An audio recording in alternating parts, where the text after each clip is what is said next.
औज़ुबिल्लाहि मिनश्शैतानिर्रजीम अस्सलाम वालेकुम। उम्मीद करता हूँ कि मुझे सब देखने वाले खैरियत से हैं।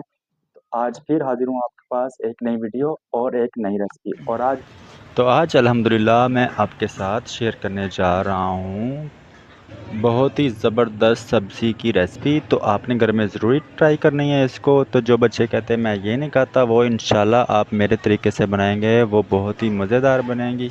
मुकम्मल तरीक़ाकार दिखाऊंगा इस सब्ज़ी को कैसे काटना है, किस तरह छीलना है, किस तरह पकाना है। स्टेप चैनल पे आप अगर नहीं आए तो इसको सब्सक्राइब लाजमी करना है, तो एक प्यारा सा कमेंट्स भी करना है। तो चलिए स्टार्ट करते हैं। हम आज की करते हैं स्टार्ट। कद्दू का एक पीस है, तकरीबन ये 2 से 3 किलो का एक पीस है। तो इसको आपने नोट कर लेना है। इसमें हम शामिल करेंगे 2 अदद प्याज, 2 अदद टमाटर इसमें हमने शामिल करने हैं। धनिया डालेंगे, इसमें थोड़ी सी सब्ज़ मिर्चें डालेंगे। प्याज की कटिंग हमने इस तरह की कर ली, बारीक सी कटिंग। घी डालेंगे कढ़ाई में 50 से 60 ग्राम घी या कुकिंग ऑयल इसमें डाल के। अब इसमें जो प्याज है इसको हम ब्राउन कर लेते हैं। तो दरमियानी सी आग पे इसको हमने ब्राउन करना है, ज़्यादा तेज़ आग पे नहीं करेंगे।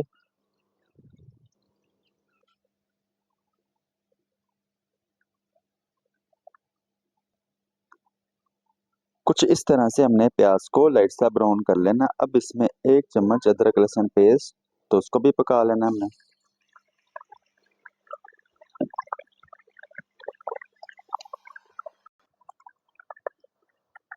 अदरक लहसुन को भी हमने अच्छी तरह पका लेना है ताकि जो इसका कच्चापन है वो ख़त्म हो जाए। अब इसमें हम शामिल कर देंगे स्टेप बाय स्टेप सारे मसाले। पहले इसमें डाल लेंगे टमाटर, जो कि हमने बारीक सी कटिंग कर दी इसकी। मिक्स कर लेते हैं थोड़ा सा पहले तो इसको। अब जो मसाले मैंने डालने हैं वो आपने नोट कर लेने हैं। अच्छा जी, आधा चम्मच इसमें हम डालेंगे सुर्ख मिर्च पाउडर। तकरीबन सारे मसाले आधा आधा चम्मच है। हल्दी भी हमारे पास है आधा चम्मच, गरम मसाला पाउडर आधा चम्मच, सूखा धनिया हमारे पास है आधा चम्मच, कुटी हुई लाल मिर्च है आधा चम्मच, और नमक है हमारे पास आधा चम्मच। नमक और मिर्च आप अपने टेस्ट के हिसाब से कम ज़्यादा कर सकते हैं, क्योंकि जब ये बनेगा तो पकने के बाद ये कम हो जाता है। और हलवा कद्दू जो होता है ना, ये पकने के बाद कम हो जाता है। तो कुछ इस तरह की हमने इसकी कटिंग कर ली है। तो एक पीस रह गया, इसको भी हम काट लेते हैं। अब ये तमाम मसाले हम इस कढ़ाई में शामिल कर देते हैं। दरमियानी सी आग पे हमने ये मसाला रेडी कर लेना है, ज़्यादा तेज आग पे नहीं पकाएंगे। तमाम मसाले अच्छी तरह मिक्स करने के बाद अब इसमें हम 1 कप पानी डाल देंगे। जो इसमें हमने टमाटर वगैरह डाले हैं, प्याज, वो अच्छी तरह से इसमें घुल मिल जाएंगे। तो 5 से 7 मिनट के लिए इसको अब हम स्टीम लगा देते हैं ताकि तमाम मसाले सॉफ्ट हो जाएं। 5 से 7 मिनट का हमने स्टीम लगाया। अब इसका हम ढक्कन उठा के तो मसाले में जो कमी पेशी है उसको दूर कर लेना है। तो जो पानी डाला था वो ड्राई कर लेंगे इसमें। तो टमाटर अल्हम्दुलिल्लाह आप देख सकते हैं अच्छी तरह से घुल मिल गए हैं। तो पानी भी इसका ड्राई हो जाएगा। तो इसी के साथ जो हलवा कद्दू हमने काट के रखा हुआ अपने पास, इसको डाल देना। इसी मसाले में इसको बुनाई कर लेनी, पानी वगैरह कुछ नहीं डालना।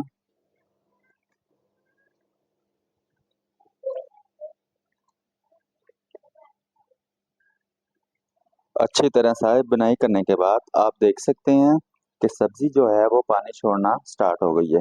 तो बुनाई अल्हम्दुलिल्लाह हमने अच्छी तरह से कर ली है। अब हम लगा देंगे स्टीम। तो बगैर पानी के इसको हमने इसी पानी में पका लेना।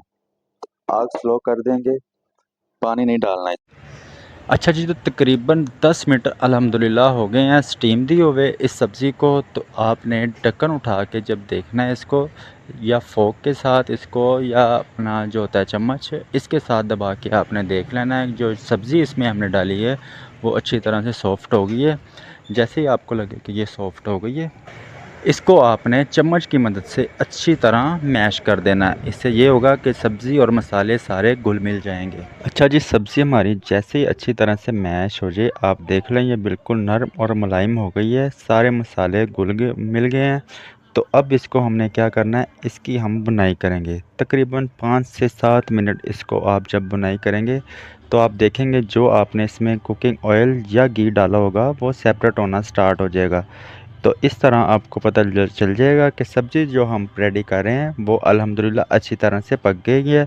इसके जो नमक और मिर्च हमने डाले थे वो भी अच्छी तरह पक गए।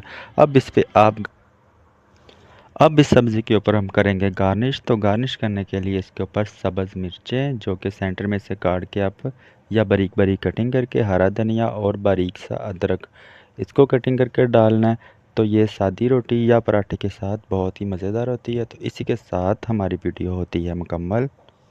अगर तो आपको ये हमारी आज की वीडियो अच्छी लगी हो तो लाइक कर दें, दोस्तों के साथ शेयर भी किया करें। अगर चैनल पे नए हैं तो इसे सब्सक्राइब करें। तो मिलता हूँ अगली एक और ज़बरदस्त रेसिपी के साथ। अल्लाह हाफिज़।